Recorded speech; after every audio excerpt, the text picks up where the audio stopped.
Saudações, investidores, bem-vindos a Investidor Moderno. Eu sou Pablo Granier, trader especialista em criptoativos. Agora o Bitcoin cotado a 11.566 dólares. E hoje meu objetivo será fazer uma atualização técnica e de sentimento, comentando um pouco do dump que a gente teve ontem até quase os 11 mil dólares e dessa recuperação que a gente está tendo agora. Recuperação que já levou o preço a zonas bem importantes que a gente discutiu no vídeo de ontem, né? Então, meu objetivo aqui vai ser tentar entender se a gente tem força para romper essa grande resistência aqui até os 11.800 ou se a nossa maior probabilidade agora é formar uma onda 3 para baixo e o Bitcoin formar novas mínimas, tá? Então, além de uma análise técnica, eu também, para responder isso, vou partir de uma análise de sentimento, tá? Hoje, numa análise de sentimento, eu vou tentar mostrar para vocês como suportes e resistências são formados na perspectiva de instituições. Primeiro eu vou mostrar para você numa análise técnica, igual a gente sempre faz, e depois vou mostrar o que as instituições pensam para considerar uma zona como suporte ou resistência. Além disso, hoje eu quero mostrar para vocês a grande oportunidade que a gente teve próximo aos 11 mil dólares e o que eu quero ver para as próximas tomadas de decisão que a gente vai ter que fazer, sejam elas de long ou de short. Além disso, eu também vou mostrar onde as instituições querem manter o preço, tanto tentando não deixar ele subir, quanto não deixar ele cair.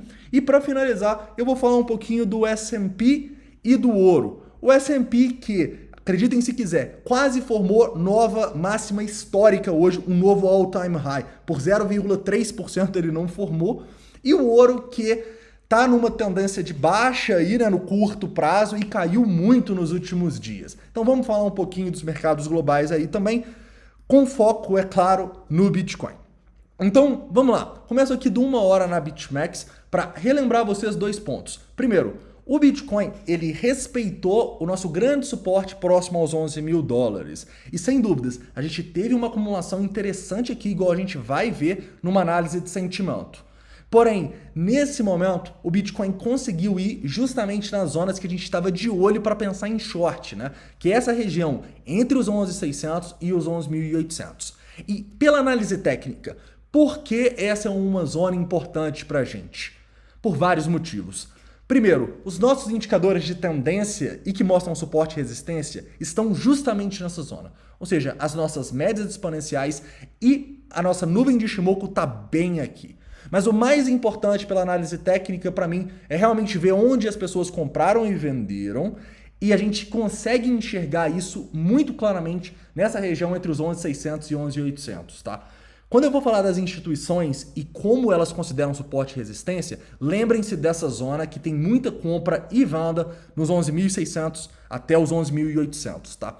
Então, para mim, o Bitcoin conseguir vir aqui agora e ultrapassar essa zona me surpreenderia, tá? Eu acho que o Bitcoin precisaria de muita força para fazer isso. E se ele demonstrar essa força, caras, é um sinal que a gente tem boas probabilidades de ir lá testar o topo nos 12 mil e quem sabe fazer novos topos, ok?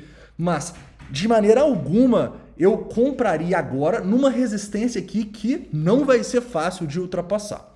Em compensação, falando aqui de possíveis shorts, o que eu estaria de olho? Primeiro, gatilhos aqui nessa região de grande resistência, igual eu vou mostrar para vocês numa análise no Tensor Charts, e também um possível rompimento desse nosso padrão de continuação da baixa. Vocês estão vendo esse padrão? É uma bandeira ou uma bearish rising wedge, o que for. É um padrão de continuação e um padrão que está com um volume diminuindo. Ou seja, a maior probabilidade pela análise técnica é a gente ter um rompimento aqui para baixo eventualmente. Se esse rompimento acontecer, eu acho que a gente tem uma boa probabilidade do Bitcoin ir no mínimo testar o fundo, quem sabe até fazer novas mínimas. Então eu ficaria de olho, olha só, aqui nessa região dos 11.430, tá bom? É uma região que também tem confluência com a análise de sentimento que vocês vão ver.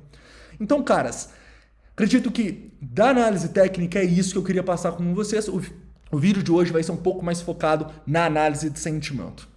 Vamos lá. Acabei de mostrar para vocês como a gente, pelo menos eu, considero suportes e resistências na análise técnica.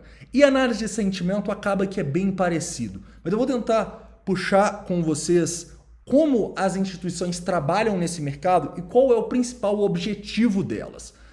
A gente sabe que as instituições elas trabalham nos erros das pessoas, né? Então, quanto mais pessoas errarem para um lado, maior a probabilidade das instituições mandarem o preço contra essas pessoas, porque assim, elas deixam essas pessoas presas. E pessoas presas, eventualmente, acabam ou estopadas ou liquidadas, correto? Então, vocês têm que entender o mercado, principalmente de criptomoedas, como uma busca das instituições por liquidez e realmente por ferrar o máximo possível de pessoas.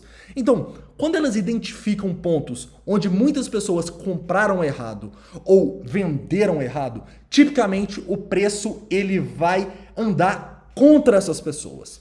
E como a gente identifica pontos onde muitas pessoas erraram, muitas ordens foram abertas, por exemplo, com o Open Interest?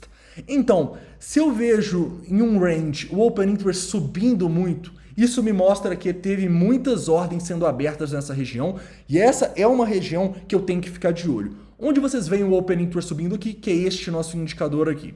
Cara, eu vejo muito claramente essa alta acontecendo aqui no dia 11, 1h20 da manhã, até mais ou menos aqui meio-dia, né? Então, da onde que é esse preço?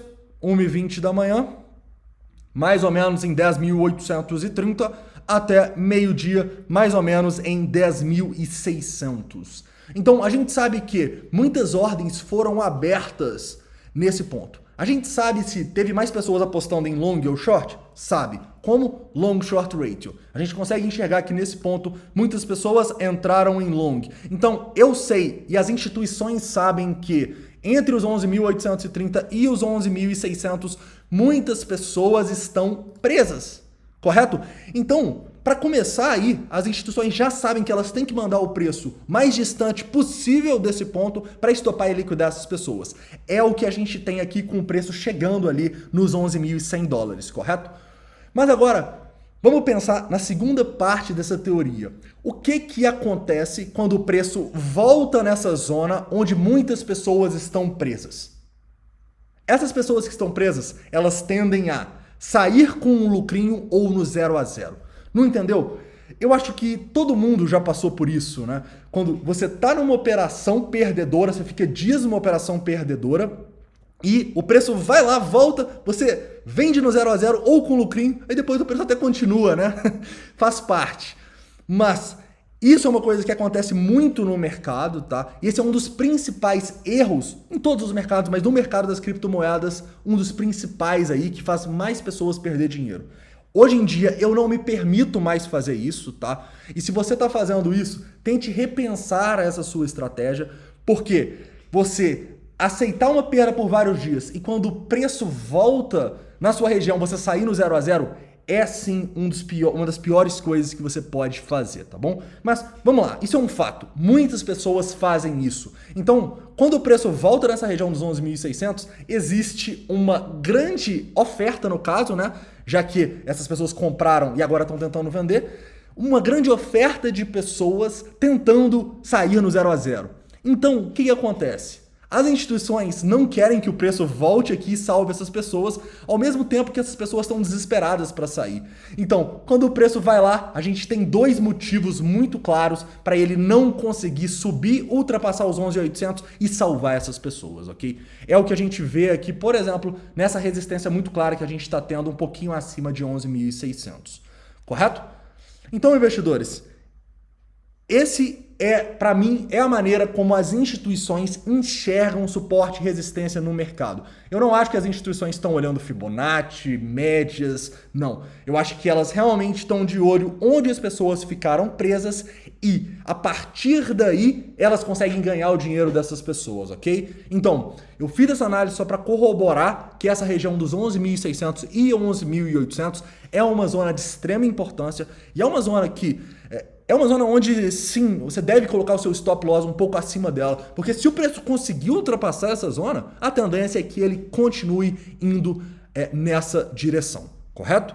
Mas vamos lá, continuando. Agora falando um pouco do Tensor Charts aqui. Primeiro, vamos falar da grande oportunidade que a gente teve ali nos 11.000 dólares, né? O preço, ele despencou, na BitMEX foi até bem mais do que as outras corretoras, né? Mas a gente tem aqui muito claramente, quando ele foi lá próximo dos 11.100, o preço tendo muita liquidação, mais de 5 milhões, e uma queda no Open Interest bem significativa, tá? 730 até 714, 712, 18 milhões. Ou seja, a oportunidade que a gente estava falando no vídeo de acumulação foi aqui.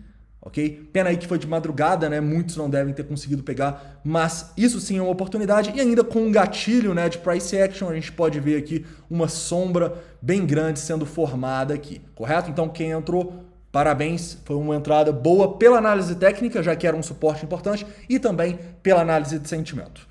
Nesse momento aqui, o que eu acho que está faltando ainda para os 11.600 já ter sido um topo?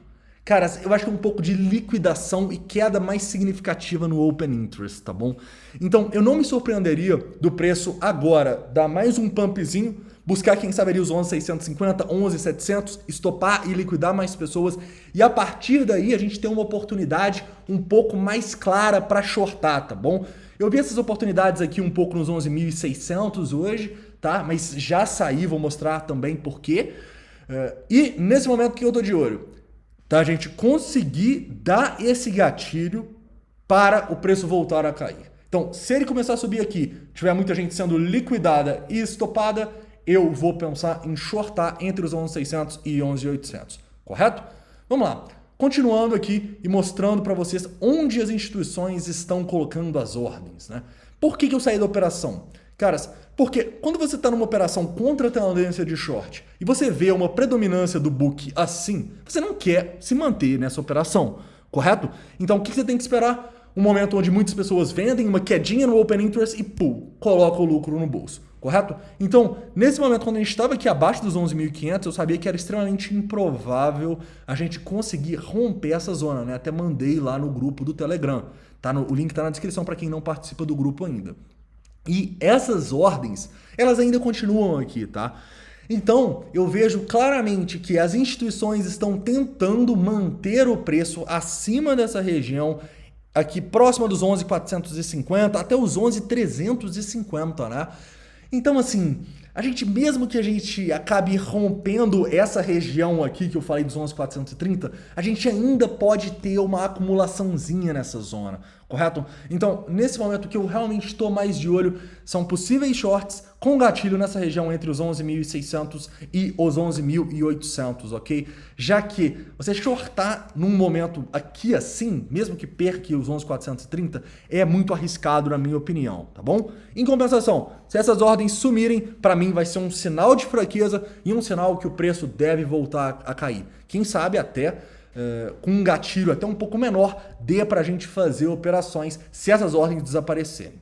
Ao mesmo tempo que a gente tem muita ordem tentando comprar aqui entre 11.470 e 11.350, nós também temos muitas ordens de venda entre os 11.650, né? Principalmente nos 11.650 aqui, e nem tão fortes, mas ordens fortes até os 11.800, tá bom? Então eu vejo sim uma resistência também no book nessa região. É sem dúvidas a região mais importante.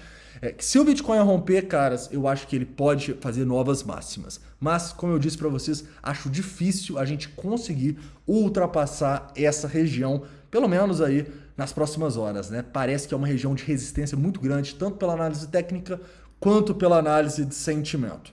Correto? Continuando aqui agora, já falando um pouco do S&P e do ouro. Caras, muito dessa recuperação que o Bitcoin teve hoje, para mim, tem a ver com o S&P, tá? O S&P que estava numa queda ontem, que sem dúvidas influenciou também na queda do Bitcoin, conseguiu subir quase 2% hoje, se eu não me engano. Exatamente. E foi uma alta, para mim, um pouco inesperada, né? E isso deu um gás aí para o Bitcoin e para os outros mercados, né? Então, se o S&P amanhã, ou de madrugada aí nos futuros, conseguir romper esse topo e fazer um all-time high, o Bitcoin ele pode ir junto, né? A gente pode romper essa zona. Então, já que nesses tempos aí de correlação extrema, a gente tem que estar de olho no S&P, isso para mim é uma coisa ruim, mas é um fato, né? É algo que a gente tem que estar no nosso radar, ok? Então, olho no S&P 500, se ele fizer novas máximas aqui, o Bitcoin deve ir junto. Detalhe, se a gente for pegar aqui, eu vejo claramente que a gente tem uma resistência importante nessa região de topo aí nos 3.000, 380, assim como a gente tem um suporte também aqui nesse fundo que a gente deixou em 3365, ok? Então, um rompimento de 3365 pode levar a gente a buscar uma média, um Fibonacci aqui dessa região e pode fazer o Bitcoin cair, e um rompimento dos 3.380 pode levar o S&P para o all-time high e o Bitcoin, quem sabe, a romper essa região dos 11.800. Continuando, ouro. Caras, o ouro teve um movimento muito forte de queda, né, nos últimos dias.